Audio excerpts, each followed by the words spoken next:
Assalamualaikum warahmatullahi wabarakatuh. Selamat datang di kelas Ibu Anita. Ini video pembelajaran untuk kelas 8 Kurikulum Merdeka. Kali ini kita masih ada di bab 4, yaitu tentang getaran, gelombang, dan cahaya. Jika sebelumnya sudah ada pembahasan mengenai getaran dan gelombang, maka kali ini kita akan lanjut subbab mengenai pemanfaatan getaran dan gelombang dalam kehidupan sehari-hari. Baik, langsung saja kita mulai ya. Simak videonya sampai selesai. Getaran dan gelombang itu punya banyak sekali manfaat bagi kehidupan. Yang pertama, ada ultrasonografi atau USG. Ultrasonografi atau USG merupakan teknik pencitraan untuk mendiagnosis dengan menggunakan gelombang ultrasonik. Frekuensi yang digunakan ini sekitar 1-8 MHz. USG bisa digunakan untuk melihat struktur internal dalam tubuh, seperti tendon, otot, sendi, pembuluh darah, bayi dalam kandungan, dan berbagai jenis penyakit seperti kanker. Kemudian pertanyaannya, bagaimana sih gelombang bunyi itu bisa menghasilkan gambar? Jadi proses pembentukan gambar dari bunyi ini dilakukan dengan 3 tahapan. Yang pertama, pemancaran gelombang, kemudian penerimaan gelombang pantul, dan interpretasi gelombang pantul. Alat USG ini akan memancarkan berkas gelombang ultrasonik ke jaringan tubuh menggunakan alat pemancar sekaligus penerima gelombang yang disebut transducer. Selanjutnya, transducer akan mengubah gelombang yang diterima ini menjadi sinyal listrik, kemudian dihantarkan menuju komputer. Komputer selanjutnya akan memproses dan mengubah sinar listrik itu menjadi gambar. Baik, lanjut. Manfaat yang kedua yaitu sonar. Sound navigation of ringing. Sonar ini bisa digunakan untuk menentukan kedalaman dasar laut dengan cara memancarkan bunyi ke dalam air. Gelombang bunyi ini akan merambat menurut garis lurus sehingga mengenai sebuah penghalang, misalnya dasar laut. Ketika gelombang bunyi mengenai penghalang, sebagian gelombang itu akan dipantulkan kembali ke kapal sebagai gema. Selain digunakan untuk mengukur kedalaman laut, sonar juga banyak digunakan oleh nelayan modern untuk menentukan lokasi di mana ikan berada, kondisi ombak, dan kecepatan arus air. Yang ketiga adalah terapi ultrasonik. Terapi ultrasonik ini merupakan terapi yang menggunakan gelombang ultrasonik untuk keperluan medis. Metode yang digunakan yaitu dengan memancarkan gelombang dengan frekuensi tinggi, yaitu sekitar 800 sampai 2000 kHz pada jaringan tubuh.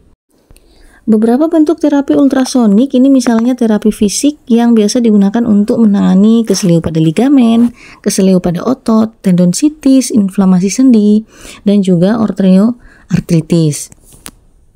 Selain itu, tingginya energi gelombang ultrasonik juga bisa digunakan untuk memecah endapan batu pada penderita batu ginjal atau yang dikenal dengan litotripsi.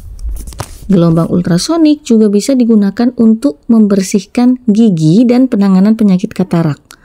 Ultrasonik juga bisa dimanfaatkan untuk mengantarkan obat tertentu secara efektif pada suatu organ yang terkena penyakit. Misalnya, mengantarkan obat kemoterapi terhadap sel-sel kanker dalam otak, dan masih banyak lagi manfaat ultrasonik untuk terapi. Yang keempat ada pembersih ultrasonik.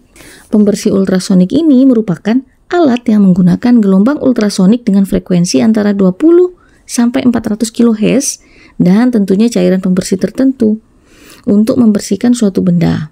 Pakai air biasa juga bisa ya. Benda-benda yang biasa dibersihkan menggunakan alat pembersih ultrasonik ini contohnya adalah perhiasan, lensa, jam tangan, alat bedah, alat musik, alat laboratorium, dan alat elektronik tertentu. Pembersih ultrasonik akan menghasilkan gelembung-gelembung cairan pembersih yang terbentuk akibat adanya gelombang ultrasonik bertekanan tinggi. Pergerakan gelembung tersebut menghasilkan gaya yang besar untuk melepaskan kotoran seperti debu, minyak, cat, bakteri, dan jamur yang melekat pada suatu benda. Gelembung cairan ini mampu masuk ke dalam lubang-lubang yang kecil yang sulit dibersihkan dengan cara biasa, sehingga untuk membersihkannya tidak perlu dilakukan pembongkaran. Lanjut, yang kelima adalah sonifikasi. Sonifikasi ini merupakan pemberian energi gelombang ultrasonik pada suatu bahan, baik itu larutan atau campuran, sehingga bahan tersebut dapat dipecah menjadi bagian-bagian yang sangat kecil. Di dalam laboratorium, sonifikasi dilakukan dengan bantuan alat yang disebut sonikator. Misalnya pada alat pembuatan kertas, di sana ada alat yang memancarkan gelombang ultrasonik pada serat selulosa sehingga bisa tersebar lebih merata dan menjadikan kertas lebih kuat. Sonifikasi ini dapat digunakan untuk produksi nanopartikel seperti nanoemulsi dan nanokristal. Sonifikasi juga bisa mempercepat ekstraksi atau pengambilan minyak dari dalam jaringan tumbuhan dan juga dalam pemurnian minyak bumi. Kemudian ada pengujian ultrasonik. Pengujian ultrasonik ini merupakan teknik pengujian yang berdasarkan pada penyaluran gelombang ultrasonik pada objek atau material yang diuji. Gelombang yang digunakan sekitar 0,1 sampai 15 MHz. Dengan menggunakan teknik pantulan gelombang ultrasonik yang dipancarkan ke dalam benda, kerusakan pada bagian dalam benda, ketebalan, dan karakteristiknya ini bisa dideteksi. Misalkan kerusakan akibat korosi pada logam. Pengujian ultrasonik banyak digunakan dalam produksi logam baja dan aluminium, kemudian produksi pesawat, otomotif, dan industri lainnya. Penggunaan alat uji ultrasonik ini banyak memiliki keunggulan, antara lain memiliki daya yang tinggi untuk menembus suatu bahan, kemudian memiliki sensitivitas tinggi, akurat, dan tidak berbahaya, serta mudah dibawa. Baiklah, itu saja penjelasan terkait manfaat getaran dan gelombang dalam kehidupan sehari-hari. Di video berikutnya kita sudah masuk di subbab tentang cahaya. Video ini sampai di sini. Terima kasih. Wassalamualaikum warahmatullahi wabarakatuh.